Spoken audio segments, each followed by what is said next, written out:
How's it going, everybody? Welcome back to Slow Cooking Sunday. So today we're going to be making a chicken and mushroom bake, which sounds pretty nice, pretty much up my alley. So yeah, let's get straight on with it. So first thing we're going to do is heat up a pan with some oil. It says to use olive oil, but I just don't have any of it in at the moment, but sunflower oil is just fine. Whilst it's heating up, I'm going to chop or cube some 4 chicken breasts straight into the pan. I do it this way just purely to save on cleaning later. And I also hate, as tough as it sounds, hate the texture of raw chicken. This now stays on here until it's all brown, not completely cooked through, but browned. Right, turn that off so you can hear. That will do for me. So I'm just going to remove this onto a separate plate for later. So then in the same pan, I've just got rid of something like the excess chicken liquids, which sounds so good, doesn't it?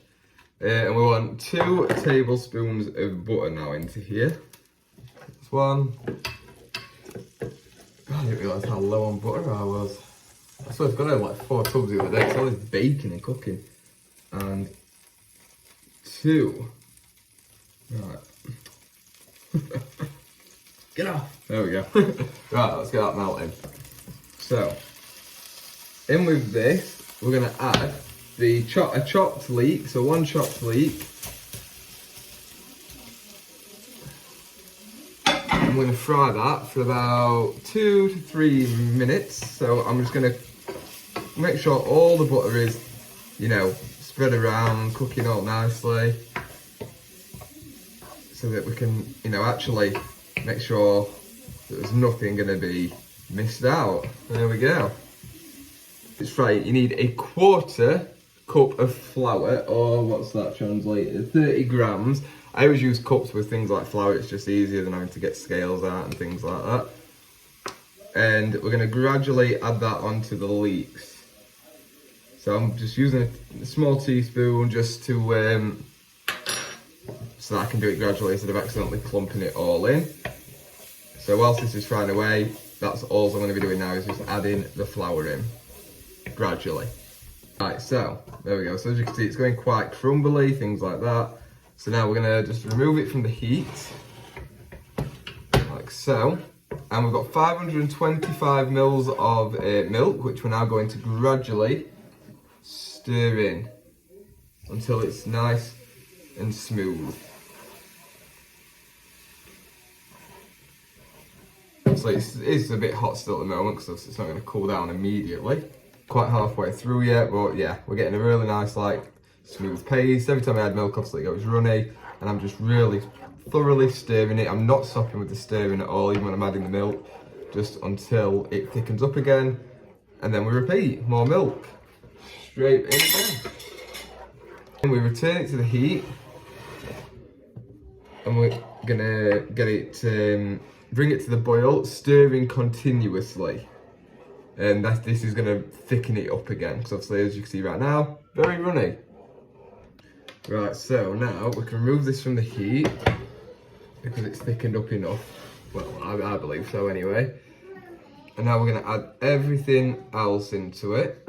We need a teaspoon of mustard.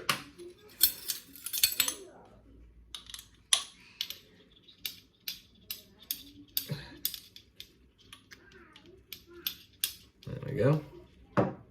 Teaspoon of Henderson's relish, or if you live in one of the worst parts of the country, Worcestershire sauce.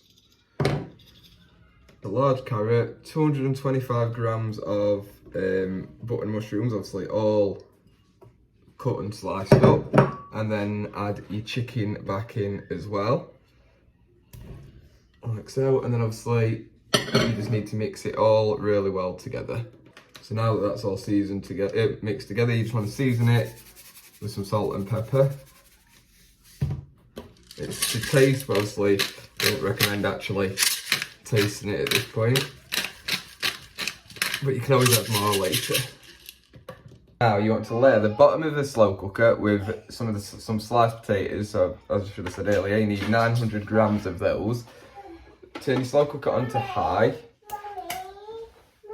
then you want to add a third of your mix. So about that. What do I think? Yeah, I'm gonna say about that.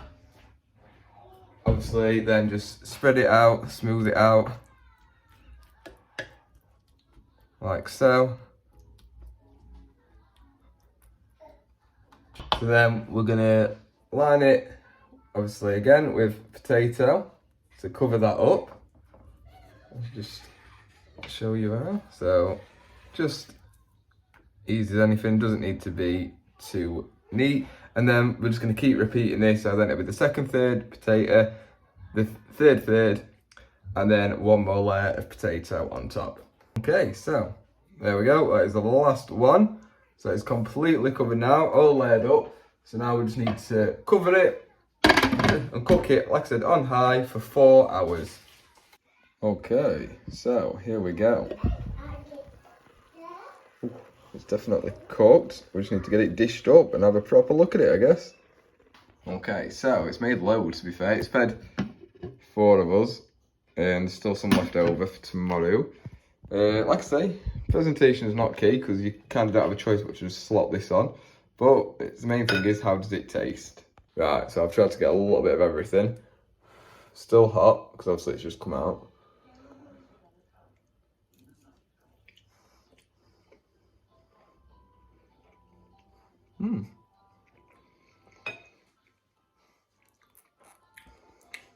Yeah, it's nice. It just needs a little bit more salt and pepper, which I can do now.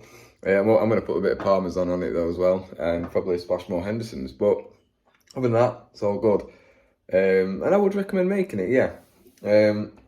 Probably not the best thing in the world, but it's definitely not one of the worst. It's pretty decent. But yeah, I hope you enjoyed this. Obviously, if you did, leave a like and subscribe to the channel. Very helpful. And drop me a comment, let me know what you think, and give me an idea if you've got any slow cooker recipes of your own that you think I should give a go. And other than that, hopefully I'll see you in the next one. Bye bye.